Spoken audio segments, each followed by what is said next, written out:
du vote qui vient d'avoir lieu. C'est-à-dire qu'il y a une alliance entre le Parti Socialiste et le Rassemblement National pour exonérer d'impôts sur la fortune immobilière le château de Madame Le Pen. Voilà ce qui vient de se passer aujourd'hui dans cet hémicycle. Je n'ai fait aucune alliance évidemment avec les membres du Parti Socialiste. Nous ne sommes absolument pas parlé, même pas une seule fois de la journée. Je n'ai même pas croisé Philippe Brun. Ça fait 3 ans que je dis que la seule solution pour la justice fiscale, c'est le Mattei. Je l'ai dit à chaque commission des finances depuis 3 ans. Daniel Obono, vous rejoignez Manuel Bompard, c'est ça, c'est pour exonérer le château de Marine Le Pen que cet amendement a été voté sans les résidences principales? Mais, de toute évidence, le Rassemblement national y a vu un bénéfice certain et pas simplement collectif mais personnel. Après, je voudrais quand même rappeler le cadrage, parce que j'ai entendu beaucoup de choses. Il y a effectivement un problème sur la taxation des classes moyennes et des classes populaires, parce que depuis 2017, il y a eu 62 milliards de recettes qui ont été supprimées au bénéfice des ultra-riches. Et c'est dans ce cadre-là que se pose la question. Quand on parle de la taxation, on ne parle pas d'augmenter, en tout cas pour nous, les impôts de tout le monde, parce qu'effectivement, il y a un certain nombre de catégories, celles qui subissent depuis des années d'ailleurs les conséquences des politiques économiques, qui payent le plus, mais on parle de ceux qui payent beaucoup moins, alors qu'ils ont énormément plus. Vous savez que la moyenne, rappelons quand même une chose, la moyenne des Français, c'est à peu près 50% d'effort fiscal. Aujourd'hui, vous avez des ultra-riches qui payent moitié moins. Il y en a même qui arrivent, les ultra-riches qui arrivent à ne quasiment rien payer par différents...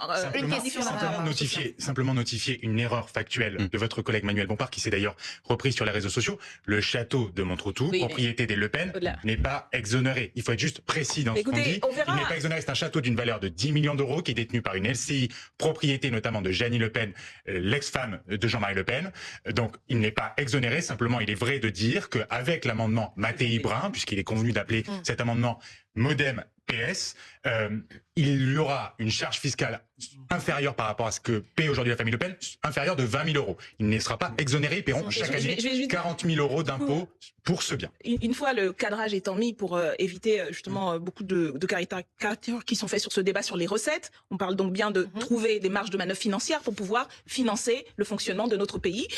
Revenons à ce que vous avez appelé un objet fiscal non identifié, qui est malheureusement effectivement... Je le rappelle, vous n'avez pas voté. Oui, nous avons voté contre parce que c'est une tentative désespérée du Parti socialiste de pouvoir trouver une seule chose à dire qu'ils aient gagné dans ce débat après avoir subi la rebuffade du... C'est pas un peu incohérent quand on demande plus de justice fiscale de s'opposer à un ISF édulcoré? Parce que ce n'est pas un ISF édulcoré. C'est plus proche effectivement de la proposition du Rassemblement national sur l'imposition financière que de l'ISF. Et ça, je veux dire, tout le monde... Est-ce qu'on peut au moins s'accorder sur un point, Madame Obono?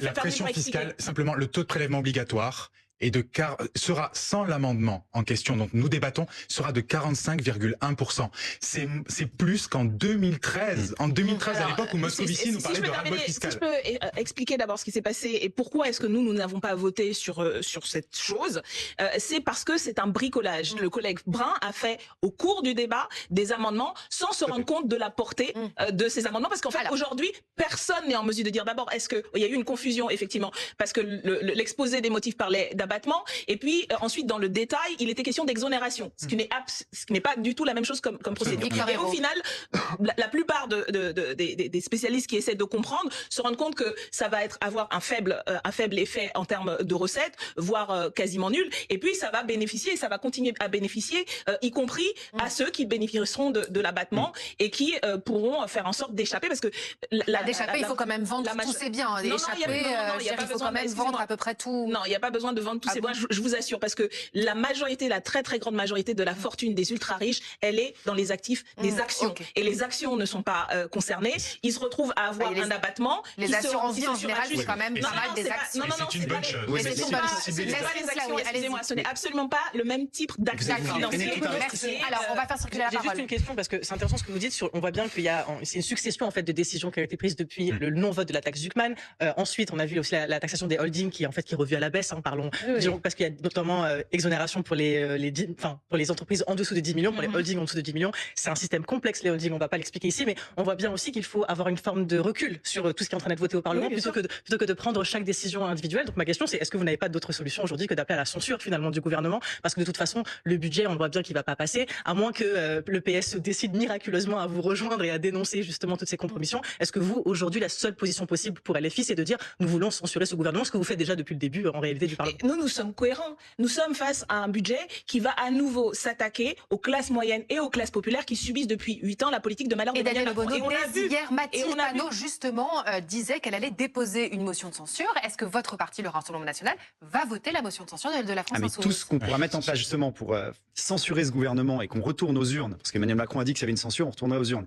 Et justement, parce que Marine Le Pen avait dit cette semaine, elle pourrait déposer sa propre motion de censure. Oui, mais bien sûr, mais je vous ai dit, on fera tout ce qui est possible. Donc, déposer la nôtre, voter d'autres motions de censure pour faire tomber ce gouvernement. Mais pas juste pour le plaisir de faire tomber ce gouvernement. Tout à l'heure, ça a été très bien dit, vous parliez tout à l'heure du taux de prélèvement obligatoire dans le PIB.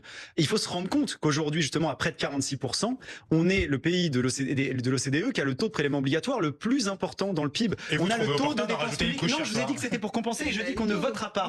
On ne soutiendra pas cet impôt sur la fortune financière si, dans le même temps, il n'y a pas une baisse de la fiscalité comme nous, on le proposait dans notre contre-budget de 25 milliards d'euros sur les classes moyennes et de 20 milliards d'euros sur les entreprises, sur l'industrie. Et donc, je disais que le vrai sujet, c'est à la fois cette augmentation de la fiscalité. Où l'argent on ne comprend pas où est-ce que vous allez chercher l'argent, en fait. Ah bah, vous allez parce que vous voulez réduire la fiscalité des plus riches, les ultra riches, parce qu'en fait, il y a aussi une confusion en France. Quand on parle des ultra riches, on ne parle pas des millionnaires, hein. On parlait des milliardaires. La taxe du même, si vous me laissez parler, j'allais l'expliquer, madame. Le RN ne comprend plus votre position politique. Bon, enfin, pour moi, elle est claire depuis le départ. Hein. Je sais très bien que vous êtes quand même pour préserver les ultra riches et les plus riches. C'est une fausse position sociale que vous avez, le RN. Votre problème majeur, ce n'est pas les classes populaires. Il n'y a rien de social à tuer les milliardaires. Je vais vous juste vous confirmer un truc. Je vais juste vous confirmer un truc. Madame, je vais juste vous confirmer. Non, mais j'ai pas répondu. Bien sûr, allez-y. Je peux juste développer 2 minutes. Juste, effectivement, nous, on est contre personne. On se dit pas, on va taper sur les ultra riches qui créent des emplois et énormément d'emplois dans notre pays. Nous, ce qui nous intéresse, c'est de recréer de la richesse, en fait, dans notre pays. Et si on considère qu'il y a quelque chose qui est pertinent et qui va permettre de baisser d'autres de la fiscalité, d'autres impôts, évidemment, on va le faire. Alors, je vais vous répondre. Dites-moi. Je vais vous répondre. C'est ce qu'on n'arrête pas de répéter quand on parle de 50 milliards, notamment de baisse de la dépense publique. Mais évidemment que quand on parle de préférence nationale, justement sur les aides sociales, parce que c'est un bon sujet. Écoutez, on a le droit d'en parler. Ça fait qu'en parler. Ça fait des années qu'on en parle. On cible toujours les plus précaires. Comme vous avec les ultra riches, pardonnez-moi, et on vous laisse le faire encore. Alors, ne parlez pas tous en même temps. On va essayer de faire. C'est vrai que c'est un choix. Non, mais moi, c'est on entend. Alors là, on n'entend rien sur ce plateau. On va juste laisser Monsieur Nigali finir. Je vous ai pas interrompu alors que votre projet voulait augmenter de 186 milliards les impôts et je vous ai laissé parler. Je vous ai laissé parler de. Mais non, mais parce que je vous ai laissé parler alors que vous avez dit que ça allait pas toucher les classes moyennes. Je disais justement que effectivement, ça a un coût. Et nous, ce qu'on propose justement en termes de préférence nationale, par exemple sur les aides sociales non contributives, c'est 6 milliards d'euros d'économie nette. L'économie qu'on veut faire, par exemple, sur entre ce qu'on donne et ce qu'on reçoit à une Union européenne qui joue de plus en plus contre nous, on le voit par exemple avec les accords sur le Mercosur ou les accords des tarifs douaniers. Eh bien, baisser cette contribution, eh bien, ça fera une économie de plus 5 milliards d'euros. Baisser globalement les dépenses publiques qui ont énormément augmenté sur des sujets qui ne sont pas. Je veux juste rappeler un truc. Il y a des sujets qui sont totalement tabous. On peut continuer à augmenter la dépense publique parce que là maintenant on atteint 57%. C'est plus que le Venezuela de Chavez qui soutient ou n'importe quel pays communiste. Alors, quand on est à plus de 100 milliards de dépenses on va essayer de pas parler en même temps. Victor Hérault, je vous donne Victor Hérault. Est-ce que c'est pas là, on n'assiste pas là à la grande victoire aussi du Rassemblement national qui a quand même réussi des victoires cette semaine. Par exemple sur la niche parlementaire, ils ont réussi à faire voter ce texte. Sur les l'accord franco-algérien, ça oui. Sur les franco-algériens. Et quand on regarde ce sondage de Libération qui dit 54% des personnes interrogées pourraient glisser un bulletin d'extrême droite lors des prochains scrutins, est-ce que là, effectivement, Marine Le Pen n'a pas réussi cette semaine à briser certains plafonds de verre? Alors si, d'ailleurs, le sondage que vous citez, il y a un chiffre que je trouve encore plus intéressant que celui qui est mis en avant.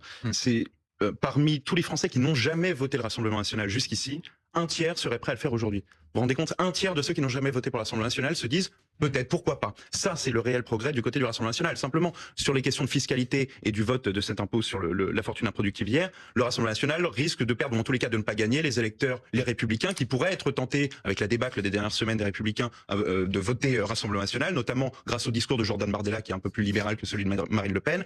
Là, sur ces votes d'impôt sur la fortune improductive, c'est vrai que ça peut rebuter un certain, un certain pan de l'électorat, les Républicains. Maintenant, j'aimerais simplement corriger corriger parce que c'est des débats il faut avoir un débat éclairé. Or, lorsqu'on répète des slogans comme l'a fait Gabriel Zucman pour les dernières semaines, les derniers mois, tels que les ultra riches payent 2 fois moins d'impôts proportionnellement que le reste des Français, ça c'est faux. Il faut le préciser, il faut le rappeler, ça n'est qu'un slogan, c'est parfaitement faux. Gabriel Zucman, et c'est pas moi qui le dis, ce sont des économistes très sérieux, mais moins médiatiques que lui.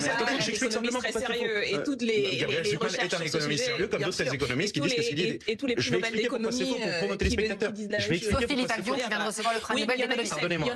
Laissez-le finir, madame. J'explique pourquoi c'est faux, ensuite vous me direz en quoi je l'ai tort. Dans ses calculs, Gabriel Zucman prend déjà, en tant que argent appartenant aux ultra-riches, l'argent qui est dans les holdings, qui est de l'argent qui sert à l'investissement pour les entreprises. C'est comme expliquer... On va pas refaire le débat sur la taxe Zucman qui a été rejetée hier. Si on doit parler de la taxe Zucman... Oui, alors on va pas reparler de la taxe Zucman, je vous l'assure. Non, je vous l'assure, madame Obono, je vous assure, le débat est clos sur la taxe Zucman. Il a été voté de façon très démocratique, comme le rappelait Sébastien Lecornu hier, qui justement a appelé au compromis dans la tribune dimanche. Il dit à la fin, tout le monde devra faire des